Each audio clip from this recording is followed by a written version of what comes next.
Assalamualaikum. Andinya Fahrinya. Andinya.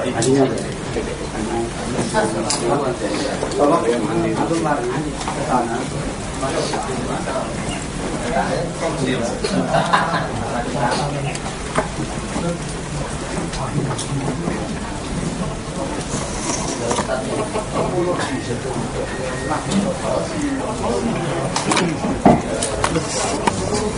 Baik, terima kasih atas waktunya. Assalamualaikum warahmatullahi wabarakatuh. Rekan-rekan wartawan yang kami banggakan, alhamdulillah pada pagi hari tadi Ustaz Anies Mata setelah sebelumnya dari Bandung kemudian Jogja, pada pagi tadi mendarat dan bersama rombongan dengan selamat di Juanda untuk mengadakan silaturahim dengan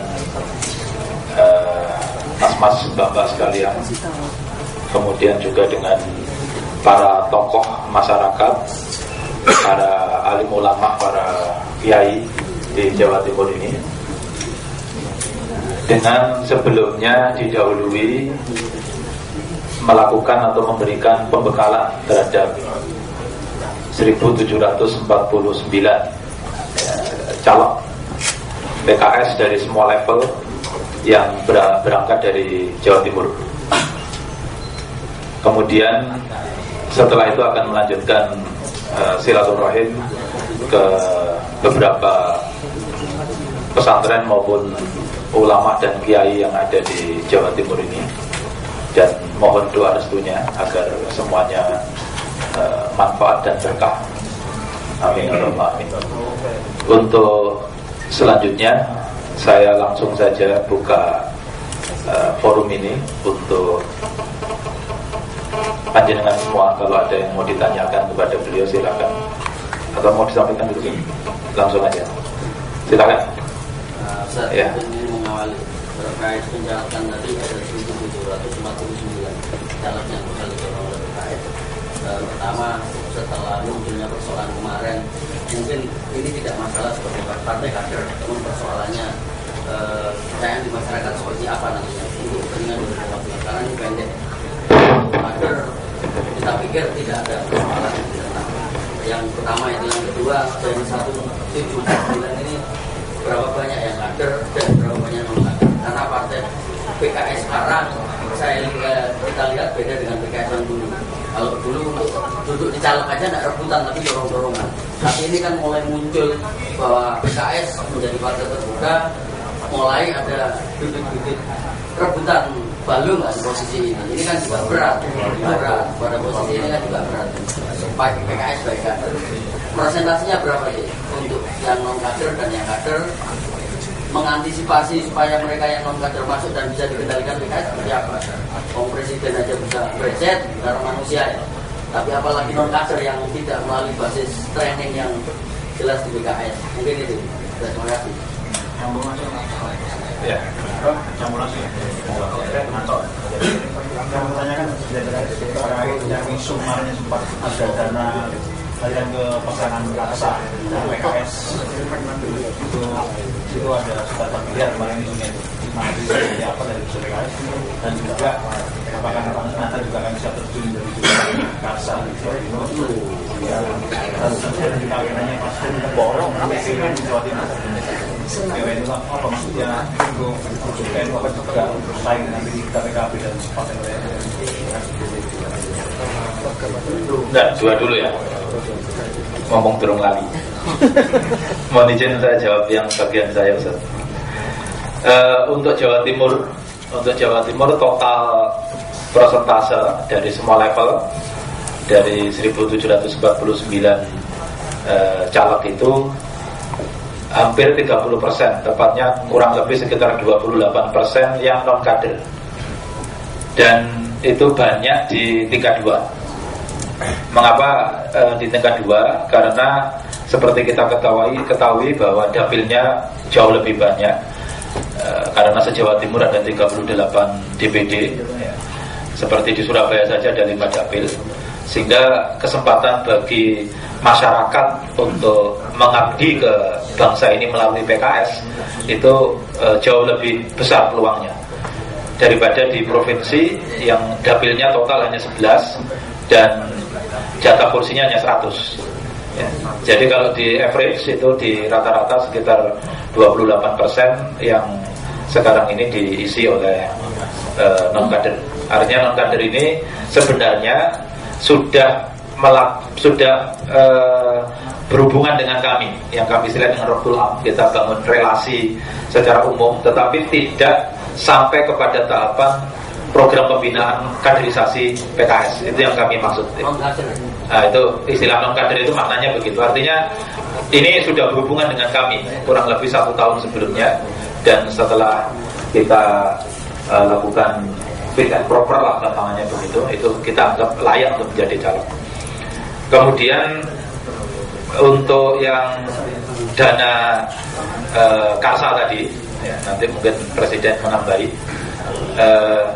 Saya sampaikan ke banyak teman-teman wartawan sebenarnya, dan harus saya ulangi sekarang mungkin. Pelaku utama proses PKS mengusung Karsa ini itu ada 2. Di PKS ini saya sendiri, kemudian di Karsanya itu Gus Ipul. Nah, waktu itu Anies masih sekjen, ya, tidak banyak terlibat dalam proses tersebut. Nah, yang kami usung, ya sekali lagi yang kami usung adalah Gus Ipul. Jadi perahu PKS ini sebenarnya untuk Gus Ipul. Nah, kemudian karena Gus Ipul akhirnya dengan lika-likunya digandeng oleh Pak Dekarwo, akhirnya kita juga mengusung Karsa. Nah, perlu saya sampaikan di sini, saya pribadi sebagai pelaku utamanya sejak A sampai Z itu sama sekali tidak mengenal yang namanya Ahmad Fatona ataupun apalagi Yudi Setiawan. Yang saya kenal di media itu Vitalia Sesa, itu yang saya kenal ya, di media, ya lewat media. Nah, Gus Ipul itu ketika saya hubungi itu juga sama, ya, apalagi beliau kira-kira ya, saya saja nggak kenal. Artinya bahwa ada pemberitaan itu saya juga tidak tahu dari mana sebab-musababnya, tapi sudah saya sampaikan apa adanya waktu itu dan saya ulangi sekarang. Terima kasih. Bismillahirrahmanirrahim. Yang pertama tadi mengenai pengaruh ya dari kasus ini. Kasus LH ini kan terjadi pada tanggal 29 Januari ya. Pada tanggal 24 Februari kami menang di Pilkada Jawa Barat. Ini jaraknya kurang dari 1 bulan ya. Pada tanggal 7 Maret kami menang lagi di Sumatera Utara. Ini artinya 2 kemenangan yang terjadi dalam jarak yang sangat dekat dengan peristiwa itu. Saya kira 2 peristiwa ini cukup untuk meyakinkan masyarakat secara umum bahwa kasus ini sama sekali tidak mempengaruhi elektabilitas PKS. Sebaliknya justru ini malah memperkuat soliditas internal PKS dan semakin meningkatkan militansi kerja. Jadi kami juga melakukan survei dan alhamdulillah elektabilitas PKS secara sebagai partai juga meningkat. Jadi saya kira ini ada berkah di balik peristiwa ini juga itu. Jadi ini justru memperkuat barisan kami di dalam, membuat kami bekerja lebih produktif dan alhamdulillah hasilnya lebih terasa. Apalagi kalau kita ukur nanti dengan pemilu, insya Allah pemilunya kan masih jauh ya, masih April 2014 gitu ya. Jadi peluang kami untuk meningkatkan elektabilitas itu juga masih cukup panjang. Itu yang pertama tadi ya. Jadi saya ingin menggarisbawahi bahwa kasus ini alhamdulillah sama sekali tidak mempengaruhi elektabilitas kami dan justru sebaliknya malah mendorong daya juang kami di PKS. Yang kedua tadi mengenai apa namanya? Pertanyaannya sudah terjawab soal ini Ustaz, bentuk mengawal kader-kader non kader ketika duduk di caleg karena pengendalian. Ini kalau pengawalan non kader sebenarnya berlaku sama juga dengan pengawalan kepada kader ya. Artinya mekanisme organisasi kami saya kira cukup memadai, mekanisme internal maksudnya, untuk melakukan pengawalan baik secara pengawalan moral maupun juga pengawalan terhadap performa seluruh anggota dewan secara umum ya. Jadi di PKS ada 2 lembaga yang menangani masalah ini. Satu namanya BPDO, Badan Penegak Disiplin Organisasi. Nah ini yang umumnya mengawal masalah performa mereka sebagai calon anggota dewan. Yang kedua itu ada Dewan Syariah yang khusus pada sisi moralnya gitu ya. Tapi secara umum pengawalan yang kita lakukan bukan hanya kontrol terhadap anggota dewan itu, tetapi juga pembinaan yang berkesinambungan. Karena mengandalkan kontrol saja itu juga sebenarnya tidak cukup gitu ya. Tapi anggota-anggota dewan sendiri juga semuanya harus kita bina dari semua aspeknya gitu ya. Dan alhamdulillah umumnya kalau Anda melihat clash yang terjadi antara non kader dengan partai ini hampir tidak ada sepanjang periode yang lalu ya. Kalau di DPR RI juga ada beberapa orang yang non kader yang masuk, dan alhamdulillah sejauh ini tidak terjadi masalah. Kemudian selanjutnya tadi pertanyaan Mas ini. Ya, yang Jurkam Karsa itu. Kalau Jurkam insya Allah saya pasti datang ke sini, insya Allah. Sudah ada kontak dari Mas itu. Nanti biar diatur sama sama DPW itu. Besok ya kalau nggak salah kita ada jadwal dengan musim kuliah nonton bareng. Oh, di situ ya. Terus di Sangkia ya. Masih di survei. Ustaz. Besok insya Allah nonton bareng kita.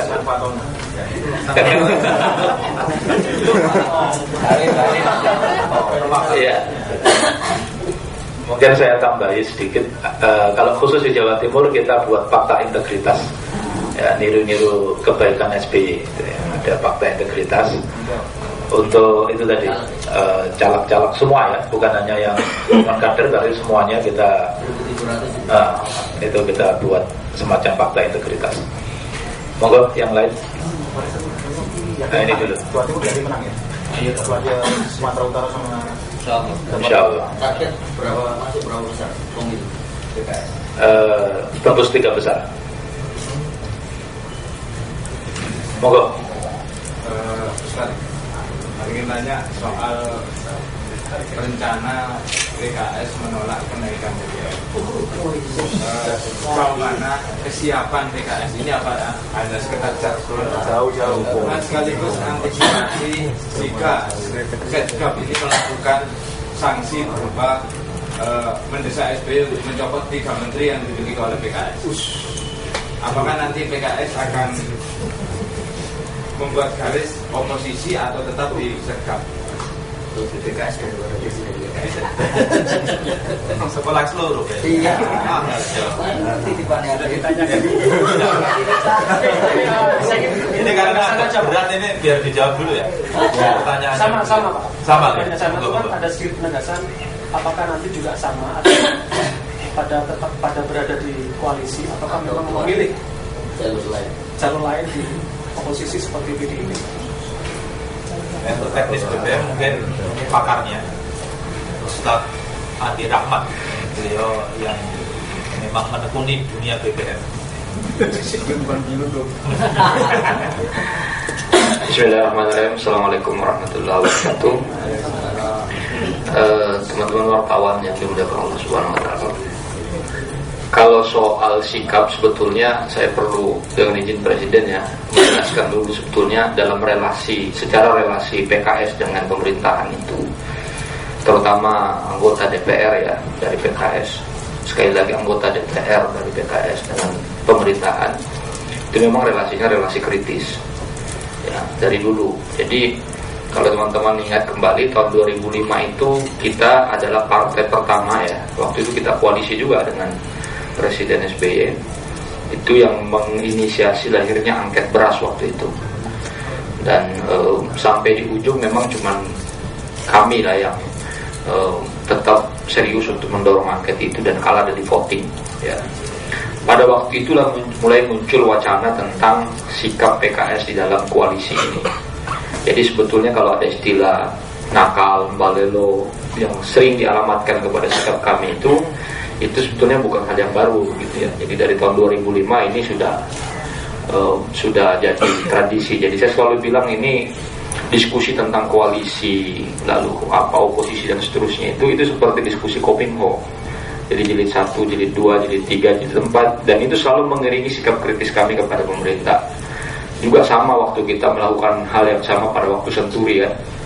Kebetulan saya inisiatornya juga di situ, tim 9 itu, dan ya sama juga pertanyaannya. Jadi yang teman-teman tanya ini itu kosakatanya, kalimatnya itu sama gitu ya.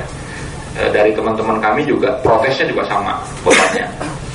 Jadi ini bukan hal yang baru. Jadi kami selalu punya pandangan yang memang berangkat dari struktur sistem ketatanegaraan kita. Jadi pada hakikatnya kita ini kan presidensial ya. Dan perlu diingat bahwa PKS ini kan bukan penumpang gelap di dalam pemerintahan ini semenjak awal gitu. Karena presiden ini adalah gabungan dari partai-partai politik. Saya perlu menjelaskan kepada teman-teman sekalian bahwa Presiden SBY ini bukan presiden salah satu partai. Ya, kalau harus disematkan kepada partai-partai politik, maka Presiden SBY ini adalah presiden dari gabungan partai-partai politik yang mengajukan beliau pada pemilu 2004 dan pemilu 2009. Itu esensi yang diatur dalam Undang-Undang Dasar kita. Dan saya kira itulah yang kita pahami dari konstitusi kita ini. Nah, karena itu kami selalu menempatkan relasinya dalam relasi konstitusi ini dengan pemerintah yang kita sebut sebagai relasi kritis. Kapanpun ada hal yang berkaitan dengan prinsip-prinsip dasar dalam penyelenggaraan negara, kami akan selalu melancarkan kritik sesuai dengan kewenangan yang dimiliki oleh DPR. Nah, inilah yang kami pergunakan sekarang ini. Oleh sebab itu sebetulnya diskusi kami tidak ada hubungannya dengan soal koalisi ini. Pertimbangan mengenai koalisi ini kami tempatkan dalam kerangka relasi konstitusional itu. Saya mau sederhanakan begini supaya ada contohnya, kira-kira gini lah.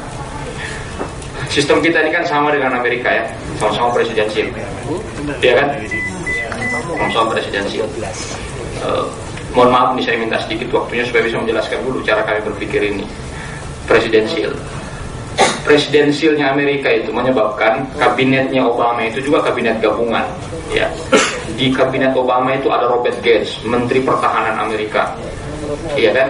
Menteri Pertahanan Amerika ini Republikan.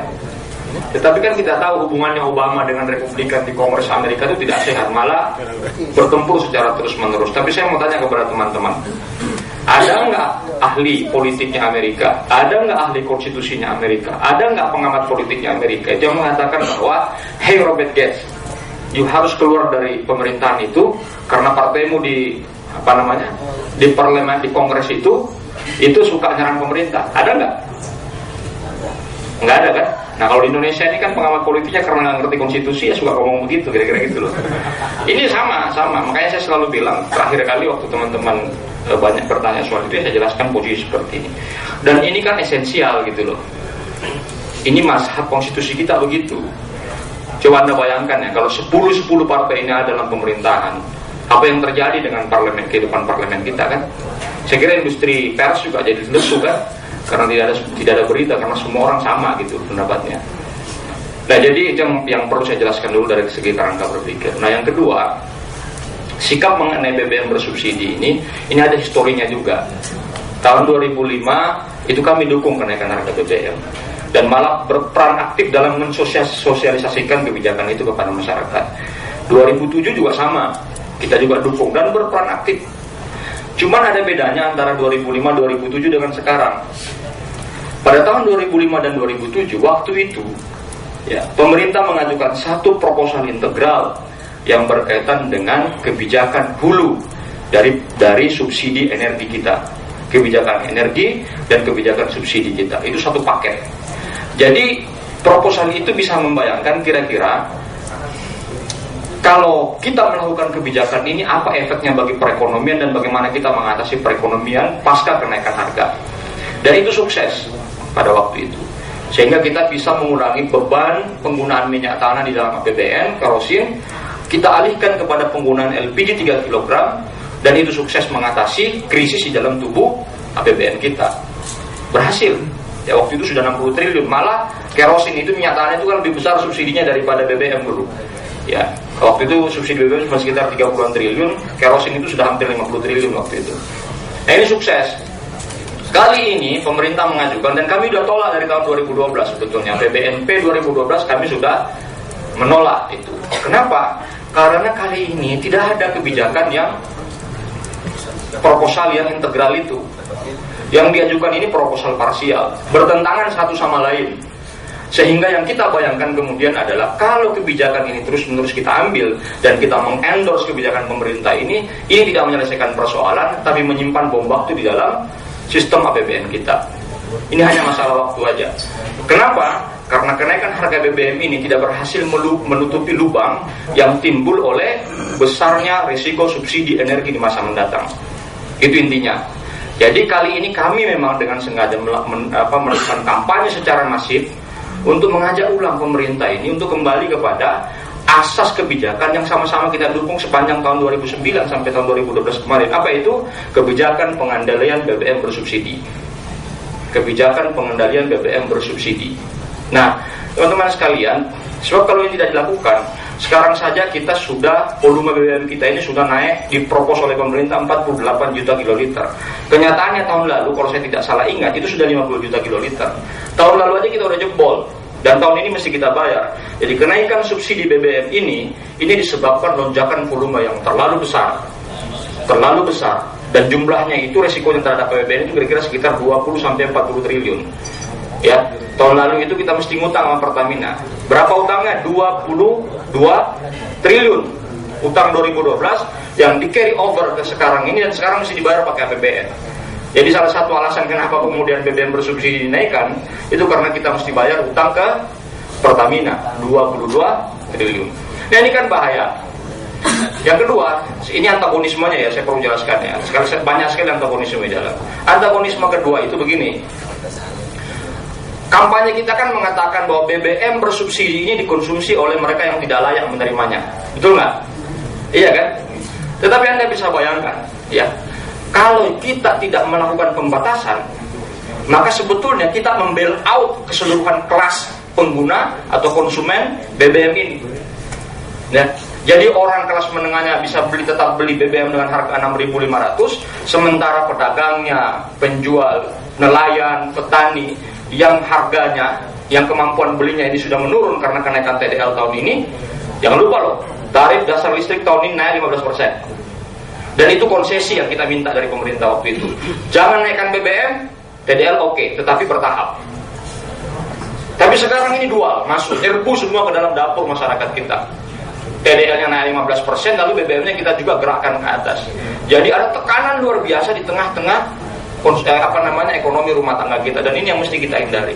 Jadi ini pilihan sulit, tapi mestinya bisa kita selesaikan kalau kita konsisten kepada apa yang sudah ada di dalam laptop pemerintah, yaitu kendalikan subsidi BBM ini. Karena kalau Anda sekedar menaikkan harga saja, sebetulnya esensi dari subsidi terhadap orang kaya itu tetap berlaku dalam kenaikan harga ini, dan karena itu dia tidak adil. Dan sesuai dengan nama partai kami, ya kita nggak setuju dong kalau ada ketidakadilan dalam sistem ini. Kan kira-kira gitu. Nah, itulah penjelasan dari kami. Ini sangat serius, saya kira. Saya berbicara di sini ada Presiden Partai Keadilan Sejahtera yang menyertai saya. Kalau saya keliru pasti dari tadi sudah dilarang ngomong gitu ya kira-kira. Jadi ini clear sekali sikapnya sampai akhir. Ya, sikapnya sampai akhir. Soalnya kan artinya bahan makanan kan sudah naik semua. Kalau itu jadi itulah kekeliruannya. Sebetulnya esensi kenapa kemudian pasal Undang-Undang APBN 2013 kemarin itu memberi keleluasaan kepada pemerintah, quote and quote, dengan beberapa persyaratan. Karena kita tidak menghendaki munculnya yang disebut sebagai expected inflation itu. Ini sebetulnya teorinya kita kembalikan zamannya Pak Harto dulu. Pak Harto itu kalau naikin harga, dia nggak pernah berwacana kiri kanan. Diam-diam dia melakukan studi mendalam, lalu kemudian mengumumkan itu, lalu menyiapkan perangkat-perangkatnya di lapangan sedemikian rupa supaya tidak terjadi apa yang disebut sebagai expected inflation itu. Inflasi yang muncul akibat ketidakpastian di tengah-tengah perekonomian, naik atau tidak, naik atau tidak, naik atau tidak. Nah kali ini kan pemerintah masuk kepada jalur yang sebetulnya jalur itu sendiri menyebabkan kita mesti bersikap. Apa itu? Jalur pembahasan undang-undang, gitu loh. Ini kan diarahkan, dimasukkan lagi kembali ke dalam jalur pembahasan rancangan undang-undang perubahan. Jadi mandat yang kita berikan kemarin itu tidak dipergunakan pemerintah, tetapi kemudian akan dimintakan ulang di dalam pembahasan undang-undang yang baru. Karena setelah kita putuskan nanti undang-undang APBNP ini, yang kita pergunakan itu adalah materi undang-undang baru, bukan lagi materi undang-undang lama, gitu loh. Apa artinya pemerintah perlu mengusulkan atau mengajukan proposal baru lagi yang sesuai dengan Dewan? Saya kira begitu ya. Kita kembali kepada kebijakan yang sudah merupakan dasar kebijakan kita itu. Ya. Jadi saya kira akan harus kembali ke posisi itu kembali. Apa nggak butuh waktu lama lagi untuk membahas masalah itu? Ketika proposal itu sebetulnya sih ya, kalau Anda butuh waktu yang lama, sebetulnya ini kan bukan kesalahan di parlemen. Ya, kita ini kan sudah kasih waktu 6 bulan Pak sebetulnya. Dan isu kenaikan BBM ini semenjak bulan Maret sebetulnya sudah menjadi diskusi panjang, sudah beredar di mana-mana, sudah menjadi headline di semua media dan seterusnya, tetapi tidak ada action untuk itu kan. Nah ini kan jadi merepotkan kita secara keseluruhan gitu, karena ada kan begini, keputusan ekonomi, kebijakan ekonomi sepanjang pengalaman kami ya berinteraksi, saya kebetulan Komisi 11 itu cukup lama, 8 tahun. Sebetulnya esensi dari kebijakan ekonomi itu adalah Anda tidak boleh bermain-main dengan ekspektasi orang. Jadi ada saat-saat tertentu di mana kebijakan yang berkaitan dengan administrative price itu harus diputuskan pada waktu yang tepat. Sekarang ini waktunya udah lewat dan semua ekonom juga mengatakan begitu.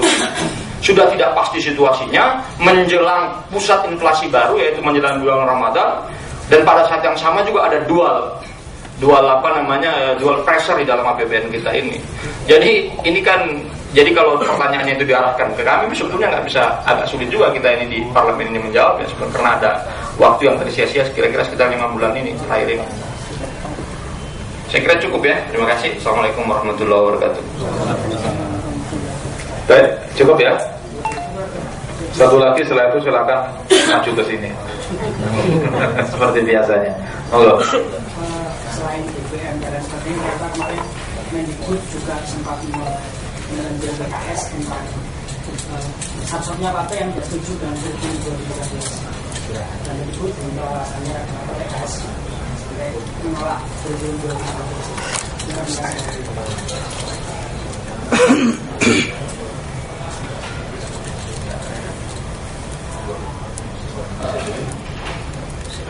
Ini karena Pak Anies kan sudah bukan anggota DPR lagi ya, sudah mengundurkan diri jadi anggota DPR aja lah yang jawab itu. Jadi begini ya, soal kurikulum pendidikan itu memang secara spesifik proposalnya ada pada teman-teman kami dari Komisi 10 yang kebetulan hari ini memang tidak ada yang Pak Rehan, tapi ada di sana. Nanti teman-teman kalau mau lebih detail lagi nanti ditanya, ada di ruangan sana. Jadi namanya Pak Zainuddin dan Pak Rehan ya, Pak Komisi 10 itu nanti silakan ditanyakan. Tetapi kira-kira begini, ini kan bermula dari kericuhan yang terjadi pada waktu ujian negara kemarin, dan juga kericuhan dari penyelenggaraan pendidikan yang sampai sekarang ini diantaranya menyebabkan kemudian anggaran pendidikan itu tidak terserap secara maksimal. Ya, itu inti persoalannya. Nah, saya kira teman-teman itu sudah melakukan satu mekanisme untuk melihat lebih jauh lagi struktur dari kurikulum kita ini yang dianggap memiliki korelasi dengan kekeseruan yang terjadi kemarin. Dan sebetulnya protes orang ya, ini kan sebetulnya bukan protes mandiri PKS gitu loh. Jadi kalau Pak Mendiknas mau tahu, sebetulnya ini sama dengan protes yang disampaikan oleh banyak ahli-ahli pendidikan kita juga kan terhadap pengajuan kurikulum nasional kita ini yang dianggap tidak terlalu konsisten untuk memperbaiki kualitas dan mutu pendidikan kita. Nah, mengenai detail itemnya barangkali nanti memang Mas siapa namanya? Vicky nanti bisa di Rofik, Mas Rofik. Oh Vicky ya, Mas Vicky ya. Ya, saya nanya ke Mas itu. Kira-kira begitu ya. Baik, terima kasih rekan-rekan. Assalamualaikum warahmatullahi wabarakatuh.